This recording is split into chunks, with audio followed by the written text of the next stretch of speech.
Bienvenue dans Azur Business, votre rendez-vous du mardi où l'on rencontre celles et ceux qui font la vie économique de nos territoires. Ce soir, j'accueille Julien Bounico. Bonsoir.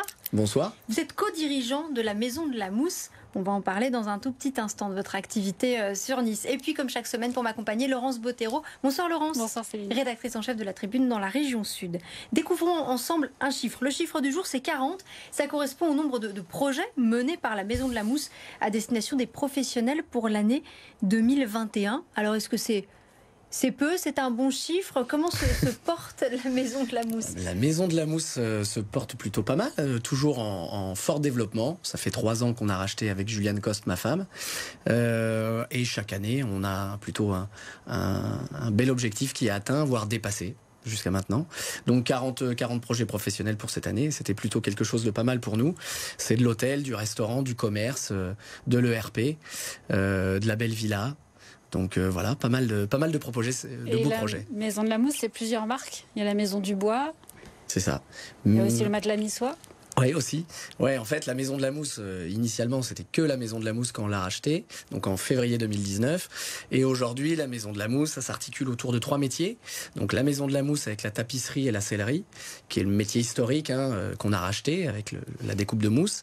Ensuite, 1 an après, on a créé en plein Covid et confinement la Maison du Bois, qui se veut être notre marque sur l'agencement sur mesure, menuiserie et bénisterie. Donc là, beaucoup plus de professionnels, on fait de la cuisine, on va faire de la création de commerce, d'hôtels, restaurants, voilà. Et puis après, la petite dernière, qui est le matelas niçois, qui est notre entité sur la literie, où là, on est fabricant, sans aucune sous-traitance, pour tout ce qui est matelas, surmatelas, oreillers, sommiers. Et alors, est-ce que chez vous, tout est made in France? Chez nous, alors sur le matelas niçois, tout est made in France. Sur l'ensemble de nos activités, je dirais qu'on a plus de 75% de nos fournisseurs qui sont made in France. Sur les matières premières, puisque pour faire du made in France, il faut acheter sur le territoire hexagonal. Notamment, vous aviez du soja bio, je crois, à un moment donné, pour tout ce qui est coussin. Sur le sourcing des matières premières, même pour le matelas, vous sourcez comment et où?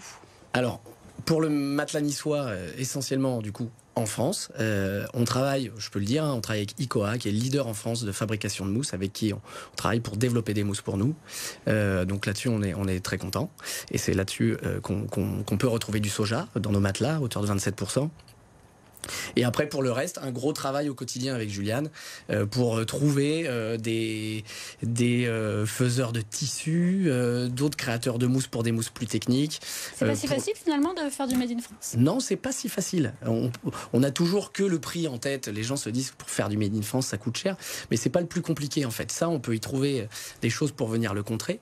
Par contre, sur trouver les bons produits qui vont répondre techniquement à nos besoins, c'est plus compliqué. Alors l'idée de faire le matelas niçois, c'était aussi de faire, de vous diversifier, d'aller toucher un nouveau public aussi, une nouvelle clientèle. Alors des matelas, on en réalisait déjà un peu avec la Maison de la Mousse.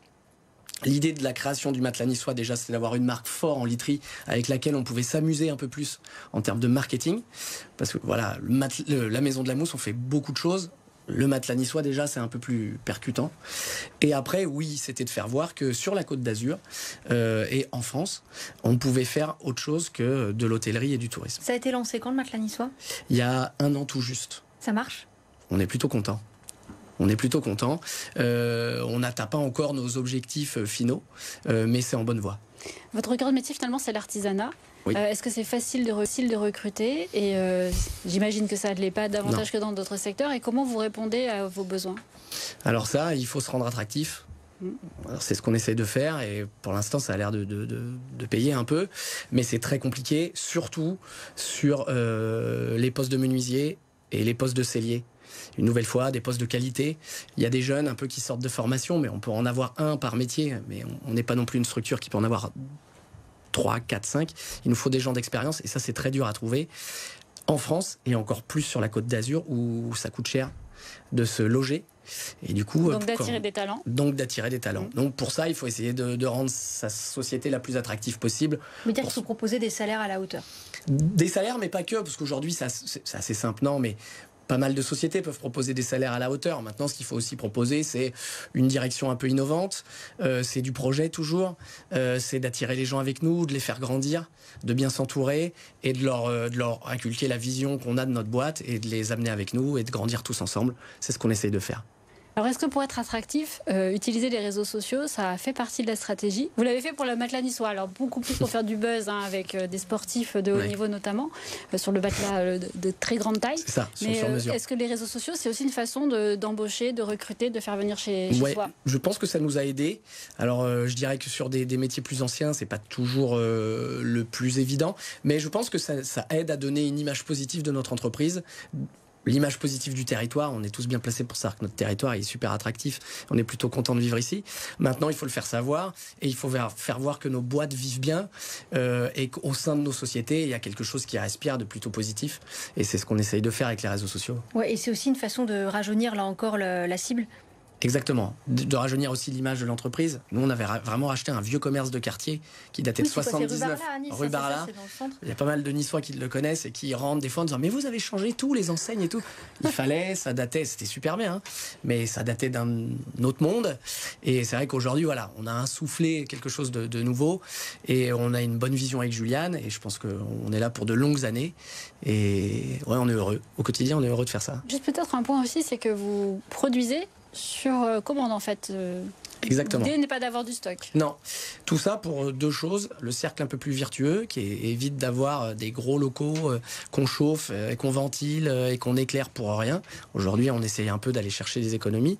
Et puis, ça rend la chose aussi un peu plus rentable. On évite d'avoir du stock qui dort pendant longtemps. Donc, voilà, c'est différents points pour donner un peu notre politique au sein du matelas niçois. Alors, vous avez donc repris cette très ancienne entreprise niçoise. Quel conseil vous pourriez donner à de jeunes entrepreneurs comme ça qui veulent reprendre d'anciennes affaires, d'anciennes entreprises et leur donner un nouveau souffle? Alors le conseil, je sais pas, je pense qu'il n'y a pas de bon conseil à donner. Déjà, est-ce que c'est une bonne idée plutôt que de partir de zéro? C'est ce que j'allais dire. Oui, aujourd'hui, rachetons des boîtes, rachetons les savoir-faire. On parlait de bénéfices tout à l'heure. Le bénéfice, c'est pas forcément que de la renta financière. Demain, on paiera plus cher des choses qu'on ne sait plus faire chez nous. C'est un peu ce qu'on a évoqué avec la réindustrialisation au moment de la crise. Aujourd'hui, de continuer à avoir des savoir-faire en France pour construire des meubles, pour produire des matelas, c'est garder des métiers. Et ça a une valeur inépuisable. Donc, je dirais aux gens, rachetez les sociétés, allez à la CCI, il y a des bourses aux entreprises, nous c'est ce qu'on a fait.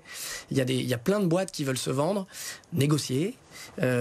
Travailler, regardez comment vous pouvez développer les choses et puis le monde il tourne un peu en rond, on revient souvent au vieux métier, donc il y a des cycles comme ça dans la vie.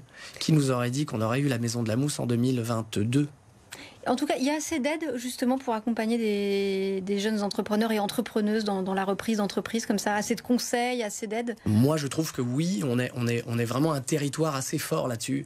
Il y a plein de labels, il y a plein de, que ce soit la French Tech, que ce soit la French Fab, que ce soit Nice Startup, que ce soit l'UPE, que ce soit la CCI. Franchement, voilà, il faut aller chercher les infos, il faut aller réseauter, rencontrer les gens, frapper aux portes, mais il y a de quoi être aidé sur notre territoire. Est-ce qu'il ne faut pas juste avoir une vision?